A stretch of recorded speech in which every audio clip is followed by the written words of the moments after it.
Buenas tardes, mi nombre es Esteban Salazar y voy a resolver unos ejercicios del curso de señales. Entonces, en la pregunta 1 se nos pide hallar la respuesta al escalón unitario. Básicamente de eso se trata este problema. El enunciado nos dice: un sistema de x de t a y de t queda definido por el diagrama de bloques mostrado en la figura. Se nos pide eso, hallar una expresión para la respuesta al escalón, hallar el tiempo de subida y el tiempo de asentamiento y graficar la respuesta al escalón unitario, indicando tiempos y amplitudes. Luego se nos pide hacer el diagrama de Bode en magnitud y fase y nos pregunta cómo cambiaría el diagrama de Bode si cambiamos el valor de A. Lo primero que hay que hacer es plantear la ecuación característica. En el gráfico podemos ver las partes: la entrada x de t, la salida y de t y el derivador, y luego se multiplica por menos 50. Entonces, si eso lo juntamos, tenemos que la entrada con este sumador de aquí menos el 50 por la derivada de la salida es igual a la salida. Entonces solamente se reordena para que tenga forma de dedo y se puede utilizar la transformada de Laplace. Luego se aplica la transformada de Laplace, normalmente se resuelve y se va a tener la función de transferencia. Como esta es la forma básica de la función de transferencia, aquí podemos darnos cuenta que el valor de tau es 50 y el valor de k es 1. Entonces con esto podemos reemplazar en la forma básica de la función escalón unitario, que es este de aquí. K vale 1, entonces no se cuenta. Tau vale 50 y de aquí está, para tiempos mayores a 0. Bueno, ahora para hallar el tiempo de subida, se tiene esta fórmula. El tiempo de subida es el tiempo al 90% menos el tiempo al 10%. Entonces, primero tenemos que hallar el tiempo al 90% y después al 10% para hacer la resta y encontrar el tiempo de subida. El tiempo al 90% en este caso vamos a utilizar 0,9. Lo reemplazamos aquí, resolvemos esta ecuación y el tiempo de subida al 90% han pasado a cerca de 115 segundos aproximadamente, y en el 10% del tiempo de subida se resuelve normalmente esta ecuación, psi valor de t, y han pasado solo 5,27 segundos. Entonces, para calcular el tiempo de subida solo se resta eso y nos va a quedar que es de 109,86 segundos. Después el tiempo de asentamiento se calcula yendo el tiempo 2% antes de su valor final, entonces en 98%. Se resuelve de la misma manera y se obtiene que el tiempo de asentamiento ocurre a los 195,6 segundos. Aquí tenemos un gráfico que muestra los tiempos. Desde aquí hasta aquí es el tiempo de subida. Aquí, como vemos, cuando está en el 10%, han pasado 5,27 segundos aproximadamente, y cuando ya está en el 90% han pasado 115, como indican los cálculos, y el tiempo de asentamiento es aproximadamente a los 195 segundos. Aquí empieza a asentarse. Después, en el siguiente, nos piden hacer el diagrama de Bode, magnitud y fase del sistema. Lo primero que hay que hacer es convertir la función de transferencia a frecuencia. Cambiamos lo que habíamos hallado antes, la S por JW, y reemplazamos el tau que ya tenemos, el K, y aquí podemos ver que la frecuencia natural es 1 entre 50, porque es 1 entre tau, y tau es 50. Ahora, la ecuación para la magnitud en sistemas lineales, en este caso es un sistema lineal, es esta de aquí. Reemplazamos el tau 50, aquí también, y resolvemos este logaritmo de aquí y nos va a quedar que es 33,98. Y esto lo dejamos así para calcular la tabla para hacer el diagrama de Bode. Reemplazando los valores de W, 1, 10, 100 y 1000 en este logaritmo de aquí, vamos a obtener estos valores. En el 1 a menos 33,98, a 10 Hz va a estar a menos 53,98 y va a aumentar de 20 en 20. Y vamos a ver que de nuevo es un atenuador. Y eso es un atenuador, filtro pasabajas. Después, para calcular la fase, se usa la fórmula de la fase para sistemas de primer orden, que es esta de aquí. Se reemplaza se reemplaza WN, que es 1/50. Aquí está. Aquí también para ver hasta los límites. Y después se reemplaza el valor de W en este logaritmo y se llena esta tabla. Y nos va a dar el diagrama de Bode, el de la fase. Y a partir de en este rango de frecuencias es donde va a haber un desfase. Hasta antes de 0,02 todavía no. Después se nos pregunta cómo cambiaría el diagrama de Bode si cambiamos A por 1000. En este caso, si cambiamos A por 1000, cambiaría de esta forma la ecuación característica. Estaría el 1000 acá. Y si aplicamos la transformada de Laplace va a quedar igual que como lo hemos hallado antes, solo que va a tener un 1000 adelante. Y cuando lo separemos para calcular los diagramas de Bode de la magnitud, esto va a tener la forma de una constante. Entonces, como es una constante, no va a cambiar su valor en el diagrama de magnitud de Bode. Así que va a seguir siendo igual a como era en el que hallamos hace un momento. Y por eso no cambia nada.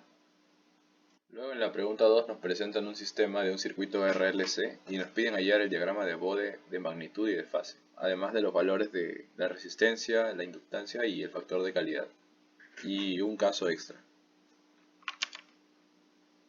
Para empezar, debemos hallar los valores de la resistencia y de la inductancia y el factor de calidad. Lo primero que tenemos que hacer para resolver este ejercicio es plantear la ecuación para utilizar posteriormente Laplace, y para esto vamos a usar la ley de voltajes de Kirchhoff, que el voltaje que ingresa es el mismo que se consume en el circuito. Y luego lo convertimos a corrientes para poder reemplazarlo con la ecuación de aquí abajo, que es la corriente en el capacitor es igual a la capacitancia por el voltaje. Y todo esto es para darle una forma de ecuación de Edo, pues, para poder utilizar el Laplace después, para convertirlo a una respuesta en frecuencia. Entonces se obtiene la Edo reemplazando esta ecuación en la de aquí, y lo que se va a hacer es la transformada de Laplace. Se factoriza esto y se resuelve normalmente, y nos va a quedar de esta forma. Y cuando ya está la ecuación de esta forma, la podemos llamar ya la función de transferencia. Y en este momento es cuando se empieza a parecer al sistema que nos dan en el enunciado. Y lo que vamos a hacer para calcular eso es básicamente darle la forma a esta función de transferencia para que se parezca a la del sistema. Y para eso lo que tenemos que hacer es cambiar la S por el JW y empezar a reordenar los factores. A ver, lo primero que se hace es cambiar aquí por JW y luego se pone primero el de segundo grado, como aquí en el sistema que nos han dado de dato, se ordena. Y para que aquí quede 1 igual que aquí, lo que se va a hacer es primero sacarle un 10 al cuadrado acá, multiplicarlo por esto para que se vuelva 1. Y luego se va a dividir todo entre aquí, como aquí en esta parte de aquí. Se va a dividir todo entre 10, de entre 10 a la décima potencia para que se vuelva 1. Y ya la ecuación del dato va a parecerse bastante a la que hemos hallado. Aquí también se reemplaza la capacitancia que nos han dado, que es de 50 nanofaradios. Es 50 por 10 a la 9. Y aquí ya la función de transferencia que hemos hallado ya se parece bastante a a la del enunciado. Y entonces se pueden igualar, porque en su estructura es igual. Y podemos igualar aquí la constante del W al cuadrado, que viene siendo menos L por 50 por 10 a la novena, con la parte de aquí que solo es menos 1 por 10 a la décima. Se resuelve y nos sale que la inductancia es de 0,002 henrios. Igual con la resistencia, se iguala nada más y luego se resuelve.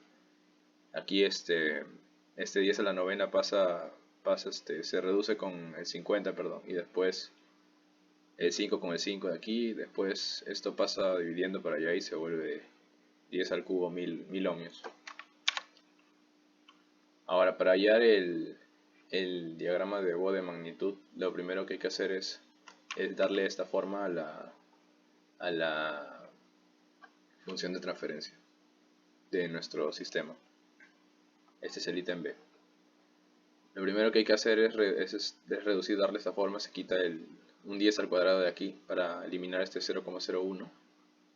Y este menos de aquí en realidad era un j al cuadrado. Así que se regresa a su estado inicial para que tenga la forma de la función de aquí arriba. Y esto se queda igual nada más. Y cuando comparas esta función de transferencia con la fórmula básica, uno se da cuenta que este 10 a la décima es la frecuencia natural al cuadrado. Y si lo divides, te queda que la frecuencia natural nada más es 10 a la quinta. Y el z es 2,5, porque aquí hay dos zetas y acá solo hay un 5, entonces es la mitad. Luego el factor de calidad es 1 sobre 2z, y como z era 2,5 es 1 sobre 5, 0,2. Ahora, para hallar el diagrama de Bode de un sistema de segundo orden, que en este caso es de segundo orden, se utiliza esta fórmula. Esa fórmula para hallar la magnitud logarítmica. Entonces, para la parte donde la frecuencia sea menor a la frecuencia natural, va a ser 0.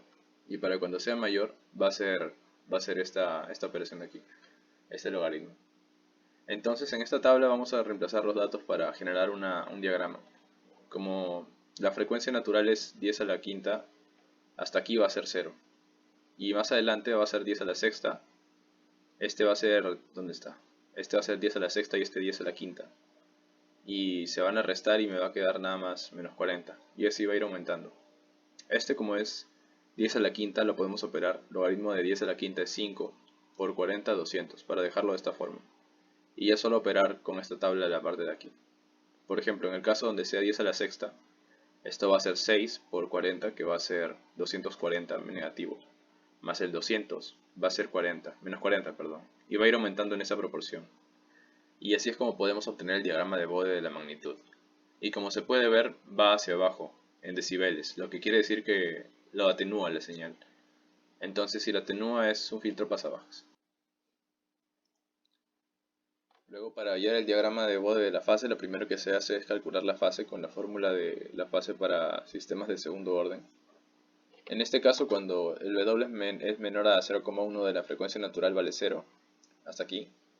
Y cuando sea igual a la frecuencia natural, aquí, esto va a valer 0, pues 0 más 1 es 1, y 1 por menos pi medios va a ser menos pi medios. Y cuando vale más de eso, ya va a ser menos pi nada más, y va a quedar de esta forma. Y lo que esto quiere decir es que hay un desfase en las frecuencias altas. Si definimos un nuevo sistema H2, tal que H2 sea 10JW más 1000 por H1, que es el sistema que acabamos de hallar, hay el diagrama de Bode de magnitud y defina qué tipo de sistemas H1 y H2. Entonces, dándonos cuenta del enunciado, H1 ya lo tenemos, solo falta esto de aquí, que podemos darle la forma para poder obtener su magnitud logarítmica de las tablas, y viene teniendo esta forma de aquí y la de aquí, pero están combinados, así que lo primero que hay que hacer es esto que nos dan de datos, lo factorizamos para que quede de esta forma, y aquí ya se puede apreciar la constante K y la otra forma de JW tau más 1, donde tau vendría siendo 1 sobre 100, K 1000 y WN 100. Ya, bueno. Entonces se utiliza la fórmula de magnitud logarítmica para calcular los valores para esta forma de aquí, y esta es para la forma de la constante K. Entonces se calcula esos valores de acuerdo a la frecuencia, se pone en una tabla, y después todos estos valores se suman así verticalmente, nos va a dar una nueva tabla, y con esa nueva tabla podemos hacer un diagrama de Bode nuevo. Como ya vimos en la parte anterior, H1 era un filtro pasabajas, y en este caso H2, como tiene esta forma, es un filtro pasabanda, y solo pasa a las frecuencias que están alrededor de este rango. En el centro está 10 a la quinta, y por aquí antes de esto las rechaza, y por delante también.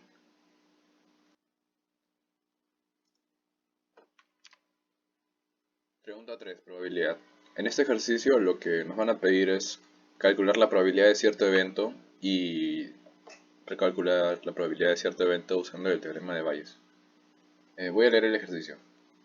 Un restaurante de comida rápida ofrece cajitas felices a todos sus comensales. Sabemos que la cajita feliz A tiene 2 bomberos y 6 policías de juguete. La cajita feliz B tiene 3 bomberos y un policía.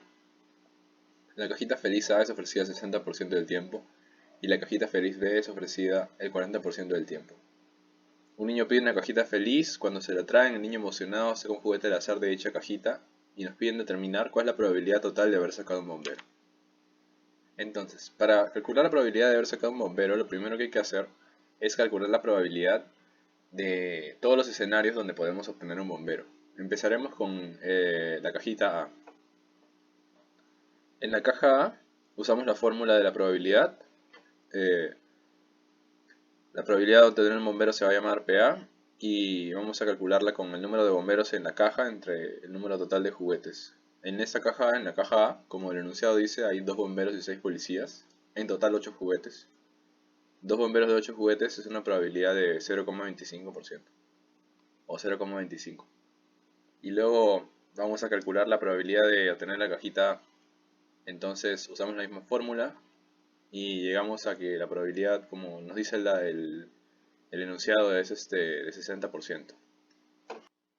Se ha calculado la probabilidad de la caja A y del bombero porque para saber la probabilidad total de tener un bombero tenemos que, como dijimos, evaluarlo en todos los escenarios. Y en este caso, como los bomberos salen en cajas, vamos a calcular la probabilidad de que salga un bombero y que salga la caja A. Y como son eventos independientes, se va a utilizar esta fórmula. Perdón. Bueno, reemplaza los datos del problema. La probabilidad dijimos que era la probabilidad de obtener un bombero, probabilidad AA de obtener una cajita A, y la probabilidad de TA es de obtener un bombero y una cajita. Lo multiplicamos y eso es 0,15. Y de la misma manera hacemos con la caja B. Primero, calculamos cuántos bomberos hay en total en la caja B. Aquí está 3 bomberos y en total hay 4 juguetes. Entonces eso es 0,75 de probabilidad. Después se obtiene la probabilidad de tener una caja B, que es 0,40 por dato. Entonces, aquí calculamos la probabilidad de un bombero y una caja B, como hicimos con la caja A. Como son eventos independientes, igual se pueden multiplicar sus probabilidades. Y al final es 0,30. Y entonces, ¿con qué nos quedamos? Con la probabilidad de obtener un bombero y que sea de la caja A, y de obtener un bombero y que sea de la caja B. Entonces, si sumamos eso, que son todos los casos donde puede aparecer un bombero, la probabilidad final sería de 0,45. Y esa es la probabilidad total de haber sacado un bombero. Ahora, el segundo enunciado nos dice, dado que el niño sacó un policía, ¿cuál es la probabilidad de que le hayan traído una cajita B? Entonces, aquí nos damos cuenta que es probabilidad condicional y vamos a tener que usar el teorema de Bayes, que es este que está aquí adelante. La probabilidad de que haya sacado una cajita B, dado que sacó un policía. Y esa es la probabilidad de la caja B por la probabilidad de que haya sacado un policía, dado que sea de la caja B, sobre la probabilidad de haber sacado un policía. Entonces, lo que vamos a hacer primero es calcular cuál es la probabilidad de haber sacado un policía, dado que es de la caja B. Como en la caja B solo hay 4 juguetes y un policía, entonces la probabilidad es 0,25. Ahora, para la probabilidad de haber sacado un policía lo podemos obtener de la probabilidad del complemento de la probabilidad de haber sacado un bombero. Y eso es 1 menos 0,45 como veíamos antes, 0,55. Todo eso se reemplaza en el teorema de Bayes que está aquí. La probabilidad de haber sacado una caja B, que es 0,40, por 0,25, que es la probabilidad de haber sacado un policía dado que sea de la caja B, sobre 0,55, que es la probabilidad de haber sacado un policía. Y eso nos da la probabilidad total. La probabilidad de que le hayan traído una cajita B, dado que sacó un policía, sería de 0,18.